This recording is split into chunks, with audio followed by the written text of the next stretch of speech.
there, friends. Welcome back to Parent Story Hour. The story I have for you today is from the book Frog and Toad Together.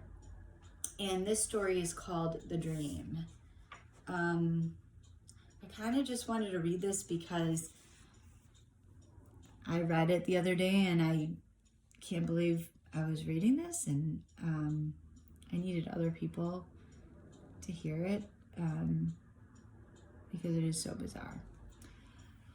Toad was asleep. He was having a dream. He was on a stage. He was wearing a costume.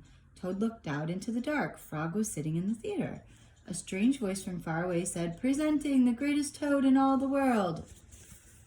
I mean, so far, kind of normal. He's obviously performing. Toad took a deep bow. Frog looked smaller as he shouted, "Hooray for Toad!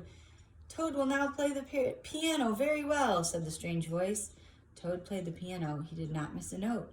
"Frog," cried Toad, "can you play the piano like this?" "No," said Frog. It seemed to Toad that Frog looked even smaller. Here he is playing the piano, and there's Frog in the audience. Looks like a typical dream so far.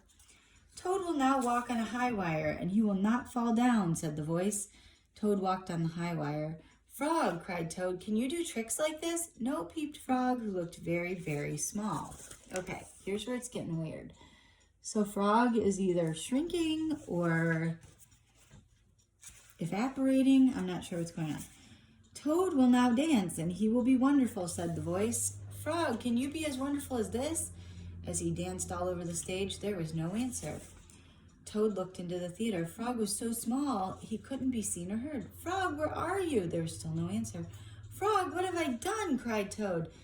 The voice said, "The greatest Toad will now—" "Shut up!" screamed Toad. "Frog, Frog, where have you gone?" Toad was spinning in the dark. "Come back, Frog," he shouted. "I will be lonely." Okay.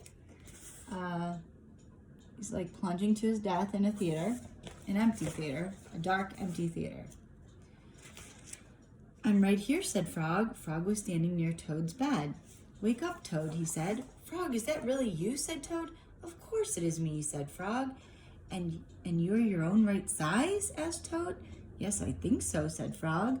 Toad looked at the sunshine coming through the window. "Frog," he said, "I'm so glad you came over." "I always do," said Frog.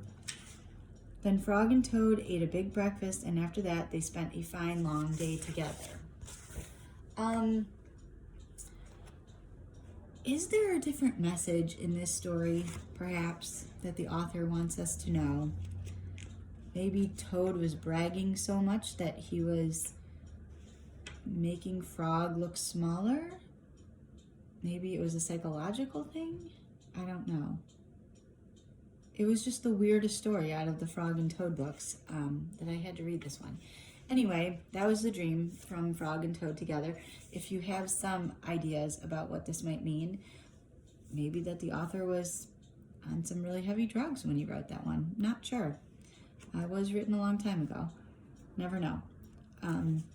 Drop it in the comments if you have an idea about what that is really supposed to be about. I'm feeling like there's some hidden meaning in that weird story.